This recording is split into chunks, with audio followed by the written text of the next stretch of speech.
GM. Welcome to another episode of Web3 Academy, your trusted source for relevant and legitimate Web3 information so you don't fall behind the internet revolution. Don't get caught up in the hype cycle, folks. I'm Jaybird, and I believe that Web3 is going to change the world. That's why I'm here to guide the world's top talent down the rabbit hole as you contribute and capitalize on the opportunity. Today, super stoked to have Zeneca back on the show. Zeneca is a leading Web3 and NFT investor. We talk a little bit about his NFT collection, which he doesn't even know how big it is at this point, thousands, including many of the top NFT projects in the space. He's also an advisor, a content creator, and a project founder with Zen Academy. He writes newsletters on NFTs. He hosts 2 podcasts. He runs a YouTube channel. He's got 300,000 followers on Twitter, and he manages 2 NFT businesses or communities, the 333 Club and Zen Academy. And his focus in general is all about creating educational content to help people learn about Web3 and how to learn in a confident manner, which is something we talk here at Web3 Academy about. So there's such an overlap between our beliefs and between Zeneca's beliefs. In today's episode, we have a really wide-ranging conversation where we kind of hit on a whole bunch of topics, but the overarching theme is trying to figure out if you're a founder or an operator of an existing business, what's your plan for Web3? If you're an entrepreneur looking to launch a new business in Web3, what should your plan be? If you're a job seeker, if you're looking for a job, what should your plan be? If you're an NFT trader, what should your plan be? And if you're a creator, what should your plan be? So we talk about each one of these different types of people, and we break down what we have each seen that works well, examples of what works well in each of these categories, what we have seen that doesn't work. Zeneca specifically talks about his experience from Zen Academy and how he started that project by launching an NFT. And you're going to want to hear what he has to say about whether he would do that again. And we also step back and think about, okay, what makes the most sense in this space now, in this market, in this macro environment. Fascinating show. I hope you all enjoy it. It's just such a pleasure to have such a giga brain in the space on the podcast. So enjoy this episode with Zeneca. Before we jump in, just need to take a minute to hear from our sponsors who make this show possible. The future of social media is here, and that future lives in Web3 on top of Lens protocol. Web2 social platforms are broken and ripe for disruption. You see, the epicenter of social media is the creators, and yet they are the most neglected. Web2 platforms like Facebook, TikTok, and Instagram are all essentially robbing creators of their worth. Creators are a new type of entrepreneur, forming new types of businesses. Yet with Web2 platforms, creators don't own their content or the profiles, and that's their product and business. Instead, they are tied to the platforms they choose to create on. Well, just like how crypto is freeing us from banks, Web3 is freeing us from these centralized platforms. On Lens protocol, creators own their content, own their profile, and even their social graph and followers in the form of NFTs. This allows you to move freely from one social application to another with your content, profile, and followers moving along with you. Lens protocol enables self-sovereignty for your social graph and interoperability across the internet. At Web3 Academy, we believe this is the future of social, and that's why we've partnered with Lens to ensure that the path of social media is heading in the right direction. Visit lens.xyz to learn more today. What if I told you that industry pioneers from flagship Web3 brands such as Consensus, Polygon, Binance, Unstoppable Domains, Ledger, and Uniswap will all meet up in one place this summer? You don't want to miss this. I'm talking about the Epic Web3 Conference taking place in beautiful Lisbon on the 9th of June with over 20 curated talks, speed consultations with Web3 experts, networking sessions with investors, and even the opportunity to raise funds. This conference has it all, and you'll get the tools you need to succeed in this industry. Plus, we at Web3 Academy will attend and host a community meetup with you and the other smart community before the main event. So come along Meet us, network, and start building alongside leading Web3 innovators. We can't wait to meet you. Remember, Lisbon, Portugal, 9th of June. We've got a 15% discount for you, but ticket prices go up every few days, so get your tickets today by using the link in the show notes. Enter the promo code Web3 Academy 15 to secure your spot. Or if you become a pro member, you can get an even bigger discount. So go pro today, and we'll see you in Lisbon, Portugal on the 9th of June at the Epic Web3 Conference. Zeneca, so stoked to have you back on the show again. Since last July, we had you on the show. How are things going? How are you doing? I'm doing well. Like last July, it honestly feels like decades ago, at least years ago. Time in this space is weird. I'm doing well though. I'm happy to be back. How are you doing? Yeah, I'm good. That's very nice. Nobody asked me how I'm doing if you're on these shows. Okay, so today's going to be a fun show. We're going to sort of have a conversation between the two of us as two business founders. You more on the start of your business with an NFT, and me, I'm a little bit more vanilla and traditional, and I took a while to put an NFT into my business. So maybe that's fear, maybe that was a good decision, but we'll talk about that. So Yeah. I'm so curious. You started Zen Academy by launching an NFT. Is that correct? That's basically correct. So I started Zen Academy. I created a Discord server and I called it Zen Academy. And then I was going to launch an NFT, and then I decided I didn't want to do that anymore. And then I again decided, all right, let me do it. And so we had a Discord for a few months and like a community around the Zen Academy idea, but it really took off with the NFT launch in November 2021. Okay. So yeah, important to mention that it was November 2021. Timing and everything. Everything in this space. Let's actually just to give the context. You started with the two collections. Both were 333 Club and Genesis. Yep. 333 was 333. Genesis was 10,000. Genesis was actually an open edition, 2-week open edition, uncapped supply, back before they were cool to do. So I was going to say, you did open edition way before anybody did then. The total supply of that ended up being 7,848. So, Okay. And what was the mint price? So for the 333 Club, it was high, 3.33 ETH. And that actually took about, I'd say 6 months to mint out. It was a really slow mint. The other one, and which I'm really happy for, the Genesis was 0.033 ETH. So in the other direction, it was back then, a lot of projects were minting out at 0.1-ish. So we went the cheaper option there. Mm-hmm. And so both have been very successful. Both are above their mint price. Both floors are above. They are. Even now, projects that can say that. Yeah, I feel good about that, especially given how little we promised, basically nothing. Under promise, over deliver. I think that was one of our keys to whatever success we've had so far. So, okay. So what I want to discuss to start off the show is looking back now, 2 years, almost, a year and a half later, would you recommend that other businesses start by launching an NFT? And if yes or no, what are the considerations that you would have to that process? There's so many perspectives, but I'll let you sort of start off. Yeah, I mean, there's so much to this. I generally think it's not the best idea. And I would say in today's market, it's a really difficult slog to do that. However, back in 2021, it was like a really easy way to gain funding. And so that is a really good way to start a business, as long as you're sort of transparent and honest with the people buying the NFT as to what they're buying. And one of the biggest problems in this entire space is mismatched expectations, actually impossible expectations, because you have often thousands of people buying an NFT. Everyone has different expectations. Everyone has a different reason for buying. Some people are buying because they like the art or they want to collect it. Some people are buying to flip it tomorrow or later the same day. Some people want to hold for a year, et cetera, et cetera. And so I think NFT sales can be a good way to kickstart a business if done well. And I think 99.99% of the time it's not done well, including ours. Like, I don't think ours was there's a lot I would change, but it's worked out. You know, we've made it work. Tell us more. What would you have changed? I guess I didn't even really think of it at the time as launching a business. I was like, I wanted to create a community.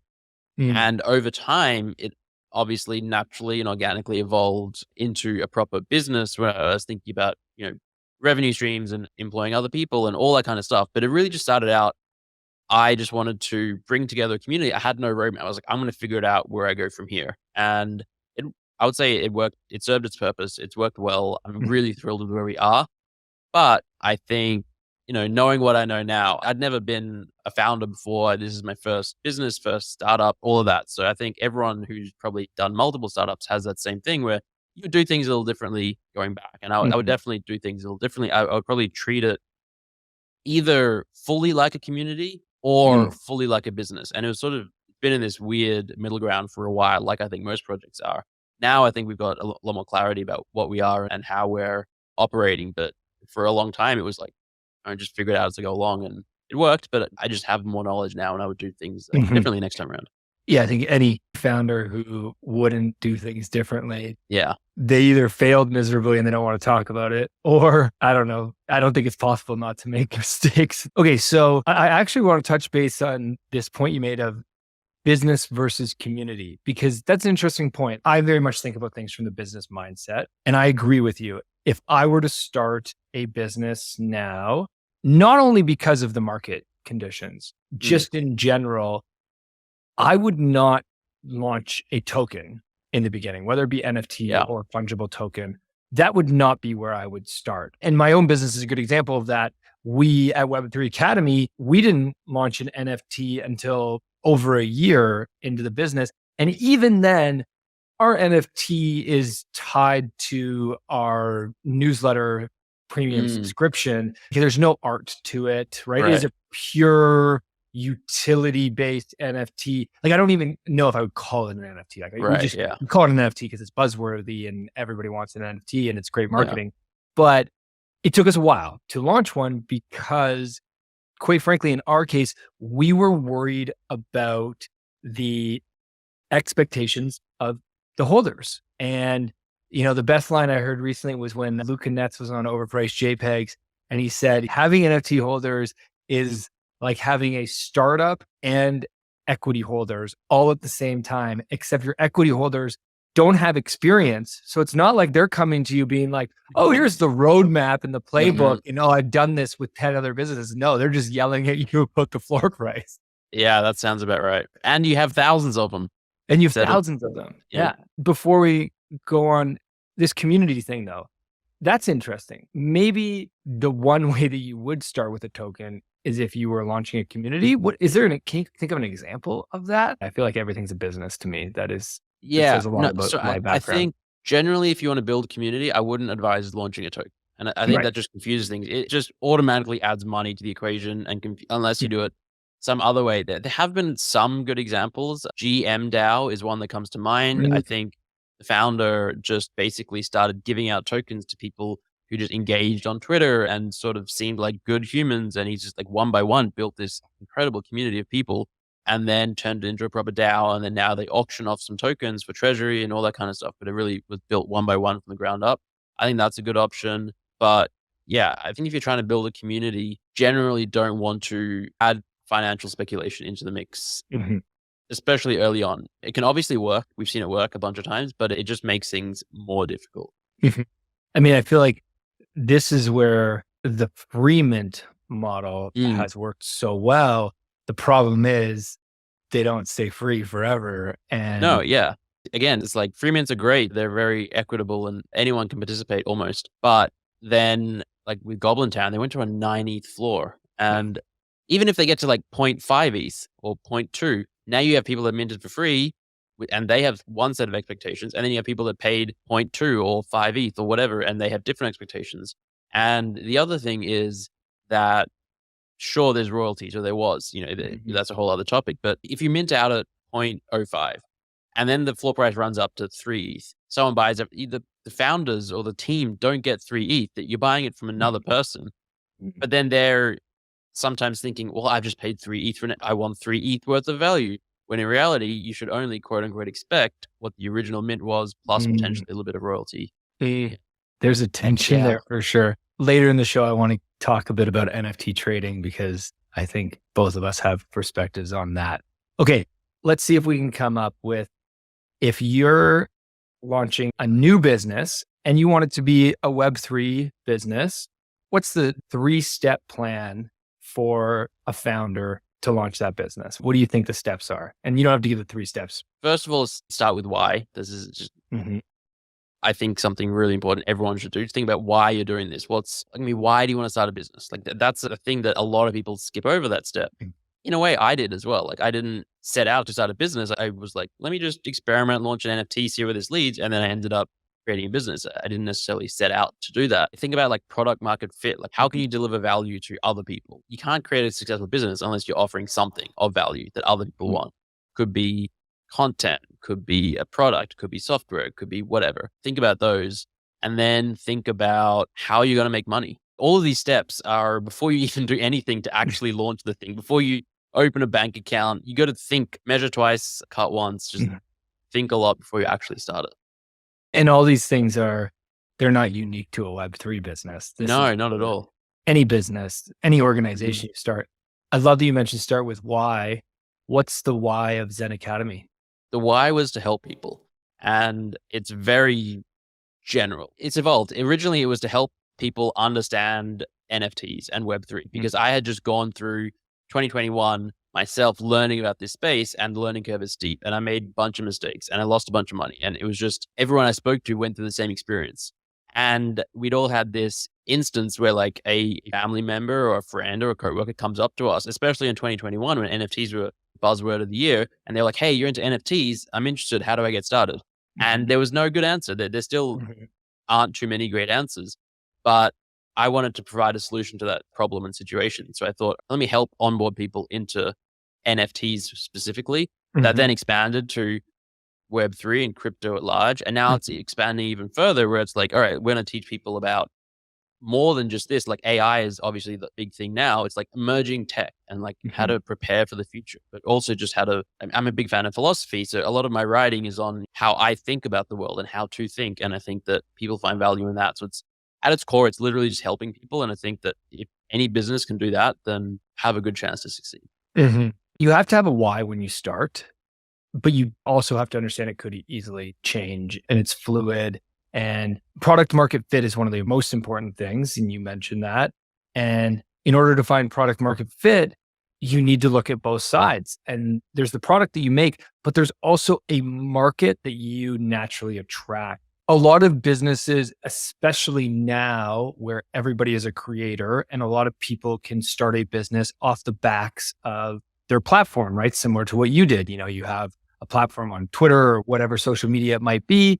And so you have a lot of people that follow you and you want to create a business off that or a community off that. Well, it's not just what you want. It's also what are your followers? What is your audience? What are they interested in? And finding that fit is something that it takes time and it takes a lot of testing to figure it out. Yeah, 100%. It's a living organism and it's always about iterating and getting feedback from people and adjusting to the market and the world. Honestly, the world is changing faster than it ever has. And it's kind of keep up or get left behind. And we're really going to see that happen with AI. Yeah, no kidding. Okay, I have to mention quickly, what's your Web3 definition? I only bring this up because when you say AI, I want to make sure that people understand that AI is part of Web3. I'm guessing that you feel that way, but tell me if you feel Interesting. So my definition of Web3, I'm not certain would encompass AI, but maybe.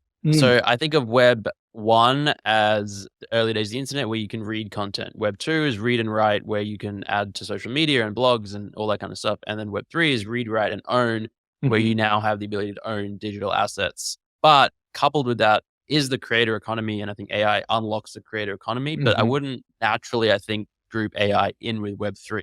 But now I'm curious to know what you think. So I sort of expand on what you said. I think of Web 2 in 2 ways in terms of the innovation that came with Web 2 is it wasn't just the read write, it was also mobile and the hardware that really created Web 2 social media.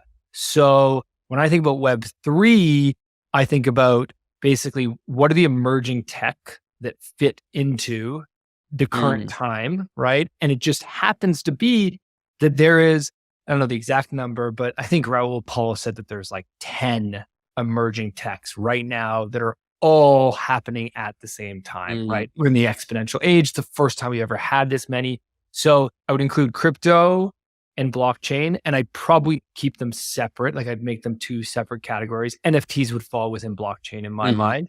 Then I would include AI.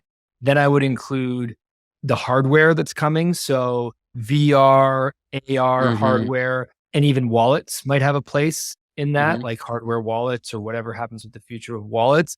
And then I would also include the future of like, I guess this fits within AI, like machine learning and the future hardware that's going to allow bigger computation, which actually I think takes us to the metaverse probably and gets us to that point. Yeah. No, I mean, I think that's a very reasonable definition. And I think that robotics as well is another one to throw in there. Right. This emerging technology. Yeah, you can kind of think of the web as like these generations, I guess. Web 1 was, I guess, really the 90s and the early 2000s. You go back a little bit earlier. Web 2 was like kind of like 2006 onwards or something, 2005, 6 onwards. And then 2020 onwards is probably when Web 3 2021, I guess, is the real boom. And it's sort of like in 2017, obviously blockchain crypto blew up and then it went away and there was very few people who stuck around. And I think 2021 blew up and then went away, but there's a lot more people and companies. So yeah, I can definitely come around to that definition. It's really interesting how everyone has it. It's like not something that is known. What that makes me think of, and something that I always want to remind everybody of, is we are so early. Like we know something that the rest of the world doesn't know. Like it's like you got invited to this secret party just by listening to this podcast, just by being, a crypto holder. You got invited to a secret party that somehow you happened upon that the rest of the world is just, they're not there yet. And that's okay. There's nothing wrong with that. It's so important to remember because I think that, and I know you talk a lot about mental health, and it's very easy to feel like, oh, I'm so much FOMO and I missed out and I fucked up and like, I'm not moving fast enough. No, you are so early. You're doing everything great. Like, well done. Give yourself a pat on the back. You're here. I was just going to say the same thing, especially if you're listening to this like in April 2023. Most people have been washed out. Most people left. And this is still the really early days. Okay. So our 3-step plan for a new business in Web3 is going to be start with why, product market fit / business plan, like P&L, like how are you going to make revenue? Yeah. And I kind of want to say that my 3rd step is participate in existing communities and existing businesses. Like go find a business. Don't find an NFT project. Find a business. And you don't even necessarily need to buy the NFT or buy their token, but get involved and see how they are using. Tokenomics is obviously a key thing that you need to understand, whether it be on the NFT side or on the fungible token side. You need to understand that. And so, and you got to participate. You got to play with the tech, right? You've got to own, you have to have a wallet. You've got to be using these memberships, using these NFTs, and just seeing. The big thing is if you're using somebody's product and you find, which I think most people do, that the UX sucks and it's difficult to use, then the same thing will be true if you go and do that for your customers. So be aware of that. Yeah. I group all that in as like market research. I think that is like perfect. Go and be a community member. Yeah.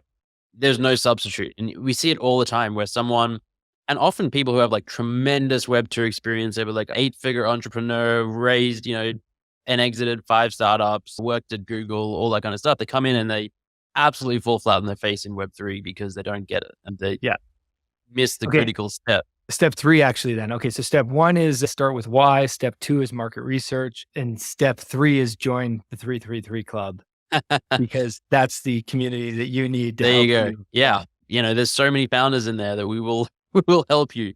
There you go. Yeah. You got to quickly explain actually 333 for everybody. Give everybody a breakdown. So when I launched Zen Academy in November 2021, I had started doing some advising consulting for projects a few months earlier. And it was obviously a bull market, but the demand or the amount of people that wanted to sort of bring me on as an advisor was far beyond what I could realistically work for. Like maybe at most I can be working 3 to 4 projects at once, depending on how much time they're looking for. I actually remember I put like a Google form out and there were like 80 responses in 24 hours. And it was like, all right, this is crazy. And so my friend or friends who were helping me with the smart contracts, they were like, well, what about putting, a different tier in here? Because we were doing ERC 1155s. It's the token type. So it was easy enough to put a second option in there. And I was pretty on the fence about it. I wasn't certain that it was justifiable, that people would pay for it, that it's a good reason or a good thing. But basically came around to the idea of, well, it is obviously not scalable for me to work with 300 founders or even 50, but maybe I can put together a community of people where the goal is to bring together founders, builders, developers, people who are serious about the space, serious about building in the space, to get some level of access to my time effectively. So like give out some advisory services that way, but also to create this community where people get to know each other, help each other, support each other. And that's basically what's happened over the course of almost 18 months now. I've done 500 to 600 hours of calls with the community, like one-on-one, plus we do some group calls and things like that. And then community members have gone off and done amazing things together. So it's really just small, intimate community of builders. Mm-hmm. And I think you said this to me before, was you sort of tokenized your time, which I thought was very, very unique. I haven't really seen other projects do that, but I can see that being a use case in the future. The only other example I remember was, I think it was Carly from OPJ was talking about a tattoo artist who sold all tattoos he was going to do for the rest of his life as an NFT. So I kind of remember this, like 5,000 NFTs, and that's the only way you can get a tattoo from him. Mm-hmm. It's sort of like tokenizing his time in a way. Yeah, there's so much to that I think we've barely scratched the surface. And I think we're going to see a lot more innovation in that area as time goes on. Cool. Okay. Let's move to an existing business. And I think this is a good transition from 333 is founders, Web3 native businesses. You also, I know, do consulting, and you work a lot with existing businesses, whether they be tech companies, or I'm sure you work with banks, probably any company, right? Many companies. Banks yet, other companies, yeah. Well, banks should be calling you because they need help. What's the playbook, or what's the 3-step plan in your mind for an existing business to get into Web3 and to use Web3? The biggest thing is to have your why and think about what is your reason. And every company is different. Some companies look at it purely as like, oh, is this an additional revenue source? Can we do something in this area to generate revenue for the company? Other people see it as the writing is on the wall that this is the future, and they just want to dip their toes in and get some experience. Other people look at it as a way to really enhance their company and like, I guess, empower their existing community or find new community members and like build like with the community, which is also a really cool way. Other people want to build out their IP and do that with, so there's so many different reasons. And a lot of the biggest failures I've seen is when, a company has mismatched or misaligned expectations or isn't clear on why they're doing what they're doing. Or especially this happens in like larger companies where there's like a hierarchical structure where the people at the top have a different idea than the people who are actually working on it. And it's really a shame where the people at the top, they're looking at it as a revenue source and a revenue driver. And then the people at the bottom, they're like the actual Web3 degens and enthusiasts. And they're putting together a project. And, this has happened even like this year where a really big company, and then they're like, we're in this terrible bear market, but we have to raise $5 million from the mint. And, if we don't, because we've been working on it for 18 months and we first pitched it in 2021 and our superiors are expecting this. And if we don't do that, they're going to shut down the whole Web3 thing and we're never going to do anything. And then you realize the bureaucracy that's involved and how difficult it can be. So I think just having the clarity between everyone working on it and realistic expectations is definitely the first step. Which is tough because most expectations at the top level are going to be tied to revenue and profit. So I think about it very much from the standpoint of all existing businesses, they need to go through a learning phase. So everybody in your team, get a wallet, start playing in the space, start using NFTs, start using Discord, start testing these things out and learn. And so you need to go through that phase first. Then I think the second phase is you need to test things. I think a lot of the 10,000 collection was probably one of the worst things that happened. Nowhere did it say that had to be 10,000, but everyone started doing it. And you don't have to do 10,000. Nope. You can do open edition. I think open edition free mint or small free mint is the way I would go for any existing business, just because you can get an NFT into your users' hands and you can start to play around with, okay, what does that allow us to do now? Because the other challenge is, as you said, there's so many use cases for this tech.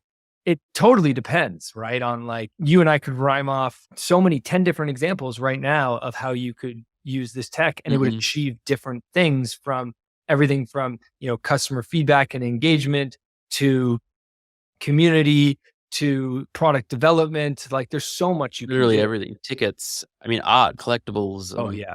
Okay. So figure out your why, get involved. Get involved, get your hands dirty, understand the space. Do you agree with my step 3 of launch something small? Is that what you would do? Not necessarily. I think that's a really good approach. I think other approaches can work. I am a big fan of free mints, especially if you're a very big, well-established company, especially because it's hard to disappoint. Like your expectations are low. Like you're never going to get too much backlash against a free mint. But I think we've seen some examples. Like I always refer to Tiffany's, what they did with the punk pendants. It was like 25 ETH mint price or something ridiculous, and there are only 50 of them. That is perfectly on brand for Tiffany's. Like if Tiffany's came out and did 10K, they'd be like, well, what are you doing? But for them to do an exclusive small thing targeted towards like this premium luxury tier, I'm like, oh, that kind of makes sense. I would say maybe do something that like is in line with your brand. And for Tiffany's, that hyper exclusive high price point. But I would say for most brands, I think a free mint and the marketing and the publicity and the lack of expectations is a very sensible approach. Bringing up Tiffany's brings up another great playbook, which I think is partnerships and collaborations, right? You don't even need to launch your own community. You can just, Tiffany's case, they partnered with CryptoPunks. CryptoPunks make a lot of sense. Very similar. I wonder, actually, CryptoPunks holders probably didn't previously buy Tiffany's. They probably are Some of them would have. a bit more degen and a bit more. There's obviously like newer CryptoPunk holders, but I would say the original community is probably I agree. bit more edgy than Tiffany's. No, I definitely agree. The original, but the partnership makes a lot of sense because CryptoPunks has become really one of the leading collections. And if you're a CryptoPunk holder, you want to flex your CryptoPunk. And as G Money said, you want, flex is so important and social capital is so important. That's why he made that famous thread years ago about buying his CryptoPunk. So yeah, just to stay on collaboration and partnership, any other thoughts on that? Would you find yourself recommending that as a path? Yeah, absolutely. I think that no matter how you're looking to enter this space or who you are, whether you're a big brand or a Web3 native project or somewhere in the middle, partnerships make the world go round. And there's so many win-win-win opportunities where you win, the project you partner with win, their community wins, your community wins, the space can win. It's really magical. And I think that, more of that, more sensible partnerships. Gucci just partnered with Yuga, and like that's like a big thing. And it seems cool and makes sense and got visibility on both of them. And we just more of that. Curious, it just because you brought that up. Any idea what that's going to be? No, I honestly haven't really been paying attention. I just saw the headline basically. Yeah. And it really was just a headline and then an image that showed like a bottle of fluid and then had the other side logo and the Gucci logo on it. So it's, don't know what it's going to be. The speculation I saw was that it was going to be something with Gucci's perfume line. So you might be able to buy like a perfume bottle that's other side branded. And then maybe it somehow connects to something in other side in the metaverse. So I don't know which, like maybe you buy the potion in the metaverse and then you get sent a physical bottle of perfume or something like that. Would be pretty cool. That would be cool. Like, or they start selling them in all their stores. It's like other side is the branding. I don't think I've ever bought anything from Gucci in my life, but I would buy that. Okay. So partnerships is a really great way to enter the space. Yeah. Really great way. Just while we're on partnerships, I want to tee you up on Zen Academy side. I don't actually know. Apologies for not, even though I am a proud member of Zen Academy, I'm so busy that I can't follow everything. So any partnerships on your end that you guys have been doing? Anything you want to talk about or share there? Well, we did one like yesterday, actually. Well, 2 days ago, we dropped with this Web3. Most of our partnerships, I think, almost all are with like Web3 native projects and companies. There's this project called Little Atlas. And what they're basically doing is they figured out or they built the infrastructure where you can take tokenized communities. They have a world map. So you log in with your NFT, you prove ownership, and then you say where you are in the world. And then it's this way to like get the community knowing where the rest of the community is. It's so simple, but it's so brilliant. And then you can go in and you can organize meetups through the app natively. You can chat to other people. You can send gifts. And it's just like this way of like really bringing the community together. So I'm very excited about that. That's like, I think for this month, we're really going to put an emphasis on encouraging the community to meet, meet up with each other. Cause that's like how you build a really strong community. That there's actually, before we announced this last week, we were just chatting. We have a daily Twitter space, Zen Daily. And one of the days we just asked the community, hey, what city are you from? Put it in the comments and then go see if someone else is from your city and maybe you get to know them. By the end of the week, there were 2 people who had found each other from Bozeman, Montana, I think is the state, like a 50,000 population. And they were meeting for coffee and they had found themselves directly. And then like, that is amazing. And I think that, Little Atlas, this partnership is really going to help encourage and amplify that. So I'm happy with this one. I love that. And I think it brings up a really interesting point for Web3 native projects is, and I kind of want to like put this on a billboard and I want to be like, just because I'm in Web3 does not mean I don't want to meet in person. It's like everyone thinks that all of us, I'm going to put in air quotes, all of us, crypto NFT people, we only want to hang out online and in the metaverse. And it's like, no, like everybody needs in person. In person is how communities are built. We need both to happen. Yeah. So I think that it's a really good point. And I see more of the communities and the NFT projects, air quotes, the businesses that I'm a part of that are leaning into that are the ones that are succeeding and are growing. Yeah, 100%. Like this, one that always comes to mind is On-Chain Monkeys. They're like every single live event, there's a bunch of them and they're always meeting up and they're amazing. And it's always great to see. I don't know On-Chain Monkeys. Yeah, no, it's a cool project. They were a free mint, actually. I believe they launched as a free mint like 18 months ago. Very, very cool project. Very cool. Okay, let's keep going. Job seekers, creators, and NFT traders. I want to talk about each one of those categories. Businesses took longer than I expected, but hey, this is the fun of podcasting, right? Yeah.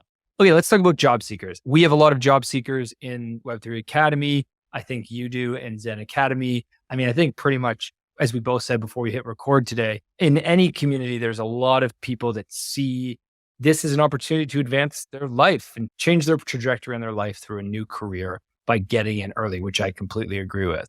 So if you were looking for a job or you were advising somebody that was looking for a job in Web3, what would your 3-step plan be for them? It's so difficult to answer as a general thing because people are in vastly different situations. So I'll try and group it into 2 buckets. One is experienced professionals. So this might be someone who has 15 years of experience as a digital marketer, but they've never been in Web3 and they want to get into Web3, or they're an artist or a creative or a this, that, or the other, a lawyer or someone who just wants to be working in Web3. Actually, I guess the approach is kind of the same, where it's like be part of the community, network, get to know people, and tell them that you're available and looking for work, whatever capacity that you're looking for. So if you are a marketing professional, reach out to projects and be like, hey, I have this experience. I'd love to work. Are you looking for any help? And if you're not one of those experienced professionals, let's say you're 17, 18, 19, or you just don't have that much experience, but you have time on your hand, then really just like, again, do the same thing. Jump into communities that you want to work for and be part of that community and just get to know the team and reach out and be like, hey, do you need any help with moderators? Do you need any help with community managers? What can I do? What skills can you offer? Do you need people creating memes, creating content? There's so many different ways you can find work. But the best way is to be part of the community, be part of the space and go on Twitter spaces and talk to people and DM people. And yes, you're going to get a lot of silence. A lot of it's not going to necessarily go somewhere specifically, but you'll make a lot of connections that do go somewhere. And like that is, to me, the best way to find a job. And the third option is like just find job listings, apply for them as well. Like those do exist in Web3. I think more than they used to. I'm kind of laughing right now because I don't know. Do those work? I don't think I would ever tell anybody to apply to a job listing. I just feel like, who actually gets a job from a job listing? Like you get a job because you know somebody. Like even the job listing, it's just because the hiring manager, their boss was like, you must do this the right way. But I don't know. I've been asked this question probably 50 times. I've literally never said job listing until just now because I'm starting to see it more and more. And I think it probably is an option. It's probably more for the professionals, like people who are looking for someone. The one that's in my mind is D-Gods. They're looking for like some creative director, artist person. And they're like, all right, 8 years as an art director and all this kind of stuff. And like, all right, if someone's looking for that sort of specialized role, maybe they'll get it through a job listing. But Yeah. every single person I've never put a job listing out and I've hired 25 people. So Right. Yeah, exactly. So, so if you want to work at Zen Academy, join the community. be in the Discord. Like I think everyone except maybe one or two were just like community members in the Discord, and I got to know them, and then Yes. And I completely agree. It's very interesting that you split it into like that. That was a great categorization of experienced professional versus unexperienced, because there definitely is a difference. The thing that I always want to make clear to people is that I think there's this tendency that when you want to get into a new industry or a new tech, that you might feel behind. But if you have a skill set, even if it has nothing to do with Web3, like you have a marketing skill set, or you have a finance skill set, or a graphic design skill set, all of these things don't go away. Like all of these things are needed in Web3. So you might not be able to, talk the talk of like what an ERC 1155 is versus an ER 721A, but like, who cares? I think mainly what I end up talking a lot about is like dropping the imposter syndrome and recognizing that you have a lot of value to add. And so like go forth confidently, because you don't need to be a blockchain expert. There is already people in the company. I actually think that is what most Web3 native businesses need, is non-Web3 people who can challenge their view and make them see it differently.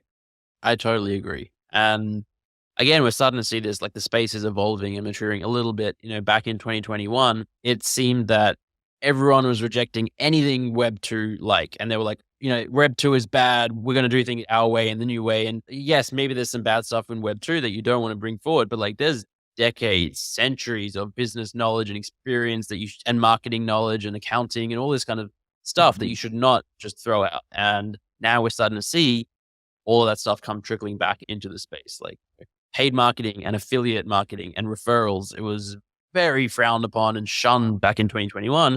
Now people are like, oh, kind of makes sense now. Oh, these businesses, they're looking for revenue. Maybe it's not a bad idea if they take on, ethical affiliates and stuff like that. Totally. Okay. I've just got to ask, since we're on the topic of jobs, and just recorded a show earlier this week about AI and if AI will take our jobs. I don't want to go down that rabbit hole. What I do want to ask, the answer is yes. We're all out of jobs in the decade. Are you guys using ChatGPT or any AI at Zen Academy? Can you tell us? Basically, everyone on the team uses ChatGPT. I had the thought yesterday to just tell everyone to upgrade to GPT-4 if they haven't yet, and the company will pay for it, because it's the best $20 anyone can spend. I think basically everyone is already using it, because as soon as it was an option, everyone was like, yes, let's get on it. But yeah, absolutely. I think you'd be stupid not to be using AI basically in this, like where we're at right now. Like I said before, it's like keep up or get left behind. And I'm obsessed with AI, and I talk about it and think about it all the time. And for how much I do that, I actually don't use it myself that much. Obviously, I use ChatGPT basically every day for a couple of things, but I don't spend hours using it. But there are members of the team who are using it for a variety of things, content creation, course structuring. We have a couple of people in the team who English isn't their first language, and they help them draft business emails. And there's just so many benefits. We're exploring it as like not ChatGPT, but other AI for like video editing. And we use it for design. And like we're working on a PFP project, and we use so much Midjourney for like art, concept art. And so we're embracing it. You as well, I assume? Same. We were going to hire another person, and we decided that ChatGPT was our hire, which made it very interesting because it forced us to train ChatGPT. So we all approached it as we set up an account that we all share, a ChatGPT 4 account that we all share. And within that account, we have specific chats where we have trained ChatGPT in its task, basically. So you can go in and like this chat is for this task. It's been trained. If you ask it to write an email, for example, it knows to give you a subject line. It knows to give you headers in our style, whatever it might be. Because that, I think, is one of the things that a lot of people are, I think this is classic with new tech. They download ChatGPT, they use it once, and I actually, usually in new tech, you use it once and you're like, that was awful. I have no idea what I was doing. ChatGPT might be the only one where you use it once and you're actually like, whoa, that was wild. But then when you start to try to use it, it's not easy, right? I keep thinking of the first person that's going to have on their LinkedIn that prompt engineer or prompt analyst is going to be their title on LinkedIn. That is going to be a thing. I'm sure it already is. It is such a valuable skill today. I'm just cautious that in a year it might not be, like, because AI has improved so much that you don't even need to prompt it as much, because currently you have to play around, ask it additional things and be like, oh, in this style, oh, if you're talking to a 15-year-old or an 8-year-old, or be more professional or be more casual, et cetera, et cetera. I suspect that before long you will have to input less for it to understand what you're actually asking for, and it'll take much less prompting to get the output that you're after.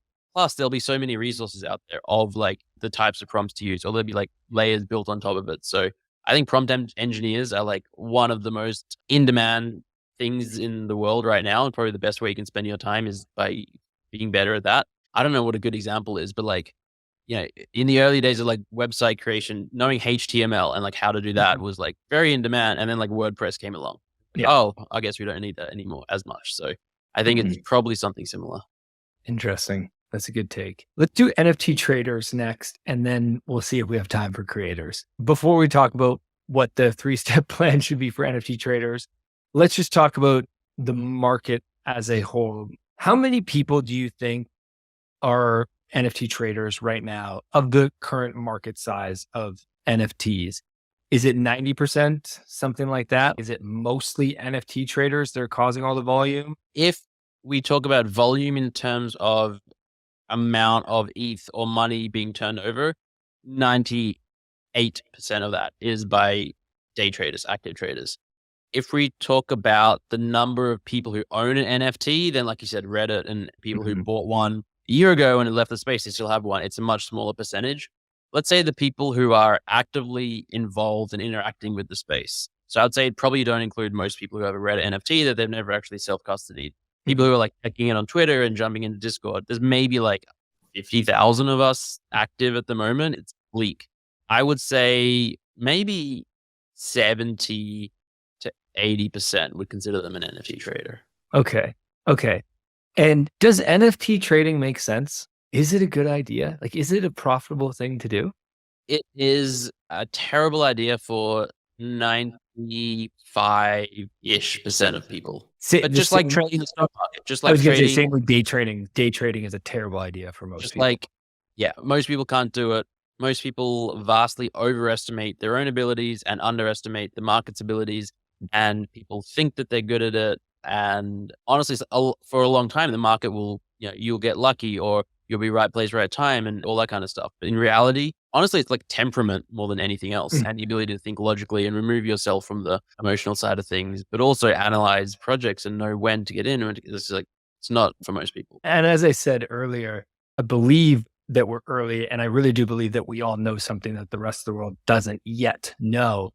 But that does not apply to NFT trading. If you're an NFT trader, you do not know something that the rest of the world knows. In fact, you know nothing, and you're just trying to keep up and trying to respond to really a very irrational market. At least with day trading, not that I have experience as a day trader, but at least with day trading, there's a little bit more predictability. But with NFT trading, I mean, culture plays into it, which never really played into stocks before. And culture a meme can make a NFT fly and soar up. So yeah, it's unpredictable. It's wild. It's irrational to the maximum extreme. Well, it was more irrational in 2021. It's still irrational, just like slightly less now. But yeah, it's just not a good way for most people to spend time. We're both saying that no one should do this. So why would we? There's day trading NFTs. There's collecting them because you like them. There's owning them for the utility. There is also, you can buy them from the perspective of investing in them, but not as a trader. You could be like, all right, I'm going to buy these NFTs that I think will have value, cultural value or historical value or artistic value or utility value 10 years from now, 20 years from now. And I think that there are a reasonable percentage of people that are in that bucket. They wouldn't consider themselves traders. It's more like buy and hold. It's like people who dollar cost average into ETH, Bitcoin, the S&P 500. Maybe they allocate a bit of money into buying a little bit of art or a few NFTs here and there. And that's probably a good strategy for more people. Put 5% of your portfolio in NFTs. Don't put 95% like a lot of people tend. Well, the problem is that NFTs they're so fun. It was the first, like, digital ownership is very fun. Amazing. And owning a fungible token isn't fun, right? So you have all these people who own ETH, and all of a sudden the value of their ETH went up considerably. And if you're sitting on ETH, it's kind of boring, you know? Yeah. And then you've got these cool cultural pieces that, you know, yeah, sure, maybe it's just a monkey JPEG, but it's got a lot of value. And it's more fun to own that. And it gives you social credit and you can show it off. And so what I've seen a lot of people do is they had a lot of ETH. And now it's like every time they get ETH, they dollar cost average into ETH. And then they just end up buying NFTs. Oh, yeah. Especially again in 2021. It was impossible to have ETH in your wallet and not immediately yeet it into JPEGs. It's just, there was a point in time when I was obviously out of ETH. I had all my money in NFTs, all my crypto rather in NFTs. And then there was a new NFT that was minting, or just like, I was like, oh, I got to get this. Oh, I have to buy on secondary and it's time is of the essence, but I have no ETH. All right, let me go. All right, what am I going to floor and what am I going to put and maybe accept a bid? And then I was going through this. And then I don't know if it was like during it or later, I realized I had fungible tokens that I could just sell for ETH. Like I had like uni tokens and like all these other stuff that like, and Link. And I was like, why don't you just do that? And then, oh, there's other ways to get ETH. I literally thought there was only ETH and JPEGs. Those are the only things that existed in my world. And then I was like, oh yeah, that would have been smarter rather than, it was a wild time. Curious, how do you personally think now about your investments, your portfolio? In what respect? Do you see yourself as like a trader or a collector? Like, right. How many NFTs do you own? You must own thousands. Too many. Yeah. Thousands, yeah. I guess I'll go first. I think about it much more as, I believe that investing in certain blockchains is like investing in the future of the internet, which you couldn't have done. Mm-hmm. But if you could have bought the internet in the 90s, you would have, right? Yeah. And buying blockchains, the reputable ones that, you know, the ETH, the Bitcoin, Polygon, there's a handful. I believe very strongly in those. And it feels like they're too big to fail. Now, this is not investment advice and like I'm no expert, but that's what it feels like. Yeah. Whereas like buying an NFT, it's like trying to pick the one business in the early 90s at the start of the internet that was going to make it, right? It's more risky. Like maybe you might get it, right? But there's also going to be a lot that fail, right? So that's my general investment philosophy when I think about crypto. Yeah, that is an excellent analogy. I hadn't heard of it. That's brilliant. And I'm definitely stealing it. It's exactly how it is. I think that NFTs are extraordinarily risky. They're like, you know, penny stocks in the 90s, penny internet stocks in like 90s. Some of them can 100x, some of them can 1,000x. Most of them will go to zero. And that's definitely what we've seen happen and we'll see continue to happen. So I guess I bought a lot in 2021. I held more than I should have. I think like most people did. And in hindsight would have sold the top or sold more to the top. But I was very fortunate regardless in 2021.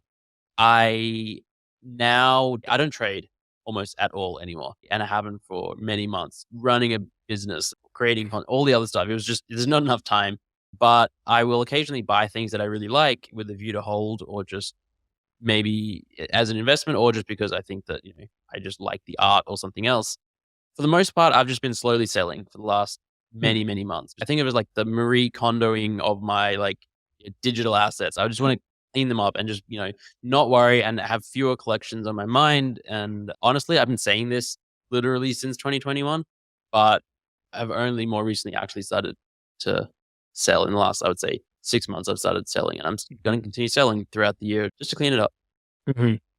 Yeah, the mental space, especially when coming back to the UX thing, is if you're not following, you miss out. You might miss an airdrop. You might miss something that's happening in the community. You know, that's why NFTs to me is not like stock trading. It's not only as a financial asset, it also is this community key, whatever it is. It's something with Mhm. utility. And who has the time to be involved in all of that? Like, Yeah. are there any projects that you find yourself actively? I mean, I know you're in Yuga's ecosystem. You have a bunch of their NFTs. Like, Yeah. did you play Dookie Dash? Like, are you doing Lick the Toad? I'm not active in almost any community. I played the bare minimum I needed to play just to get the activating the things. But my partner, fiance, she was playing and she loved it. She played on my computer and like got higher medium scores or decent scores. And so that was it Nice. because I didn't have the time or wasn't super inclined to spend a bunch of time playing. And that's how it is for almost every single project. Yeah. I used to be, as soon as like 3-4 months ago, pretty active in like the Proof Moonbirds ecosystem and the Art Blocks. Art Blocks is like my second home. I've been very inactive in Art Blocks, even for 6 months now. I miss it, but it's just, there's too much happening all the time. And that's kind of why I think so many projects fizzle out, because there were so many projects vying for your attention.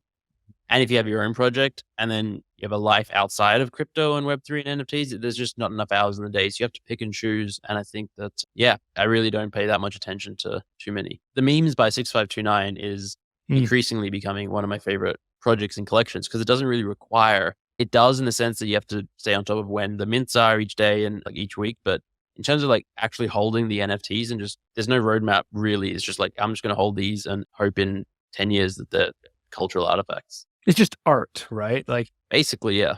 Explain Meme Lab is what he calls it, right? So Meme Lab is a new extension that they launched only a few months ago or a couple months ago, but the memes by 6529, he launched this. The memes, yeah. The memes, yeah. Yeah. I think like mid last year. And effectively, it was just a way to propagate like memes as NFTs. There's a list of like different types of memes, like seize the memes of production is one. Not your keys, not your crypto is another, and so on. And he gets amazing artists, like some of the best artists in the entire space, to create these pieces, sells them for a very, very affordable price, 0.06529 ETH, always. And they're all CC0, so people can do whatever they want with them and propagate them.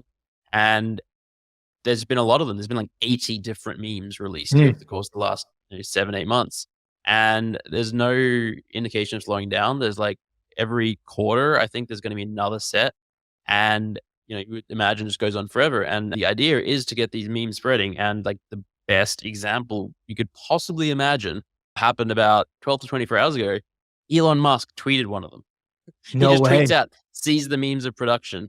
An NFT meme, it's got 6529 on it. The floor price of these things shot up from like 1 ETH to 9 ETH within an hour.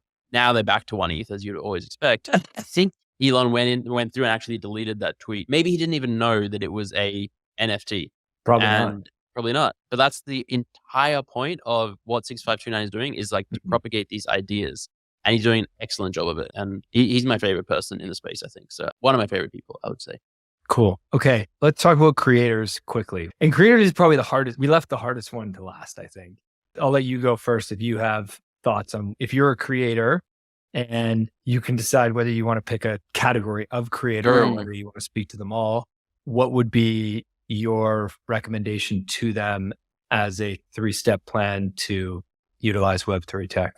Yeah. When you say creator, I always think artist, but obviously not necessarily. You could be a project founder as a creator. You could be a developer and creating tools and stuff like that. But it always comes down to the same thing. It's like, start with why. Think about why you're doing this.